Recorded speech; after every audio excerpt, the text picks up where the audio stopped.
The first step here is basically placing your insert template.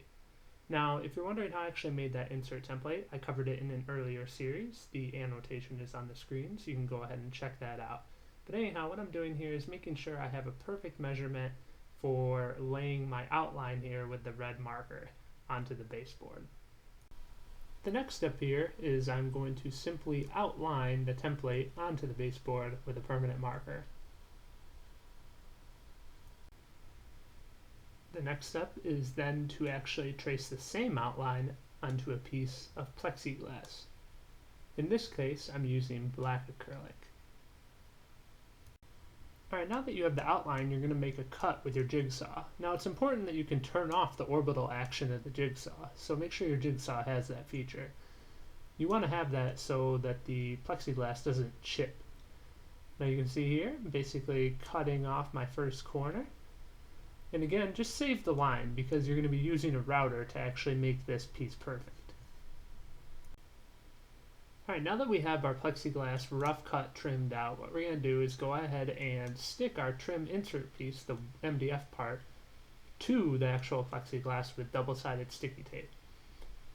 So just go ahead and peel the tape off like so. Make sure you line it up nice so there's plexiglass material on all edges.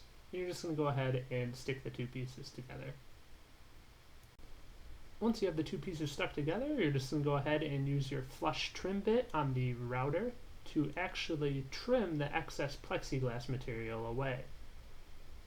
Now go ahead and take your time while you're doing this because plexiglass can be very brittle, so you don't want to ram it into the bit or anything. Just take your time with it.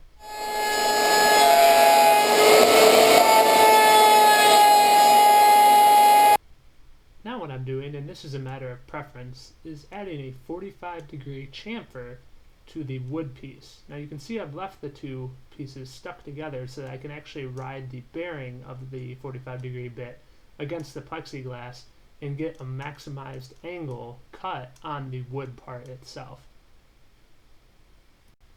So now that I have my nice 45-degree chamfer, what I'm doing is taking the foam tape and I'm going to make a barrier around the outside. Now note that I still have the piece of wood stuck to the piece of plexiglass.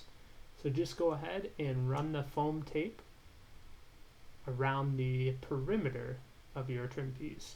Now what this does is it acts as a gap between the trim piece and the body filler to allow for material like vinyl and suede to actually fit within the gap. Once you have the taper in around the perimeter of the piece, just go ahead and use a nice sharp razor knife and trim the excess material away from the chamfer. Now if you didn't have a chamfer, like I mentioned earlier, you don't have to have the chamfer.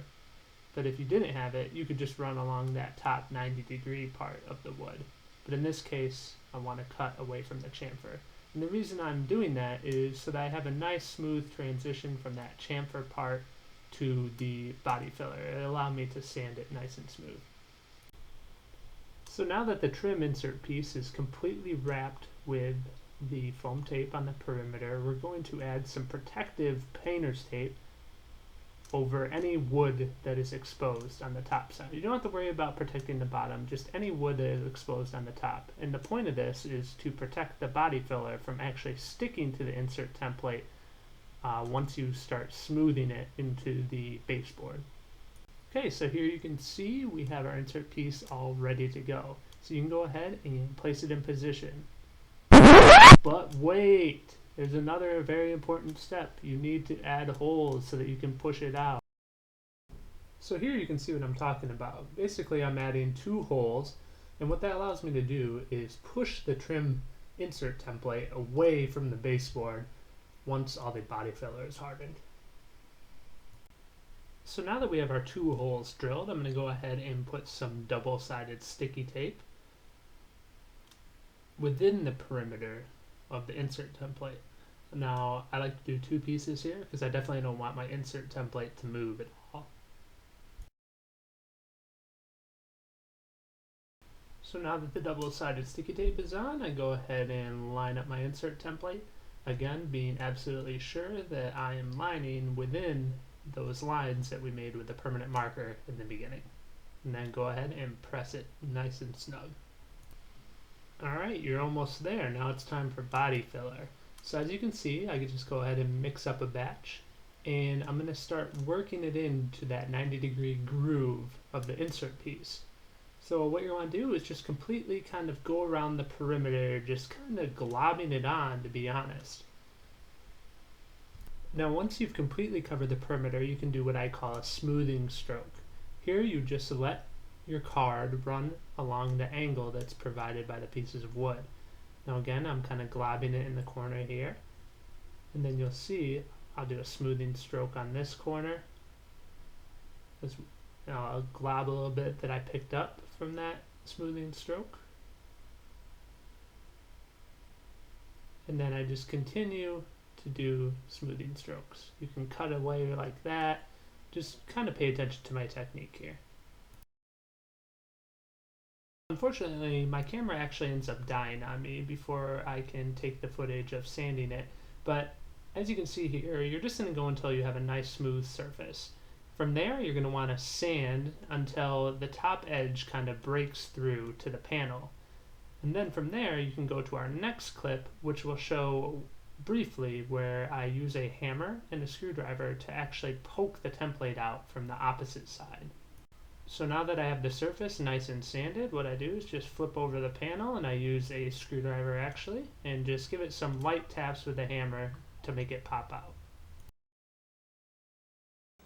So now, as you can see, we have the completed insert.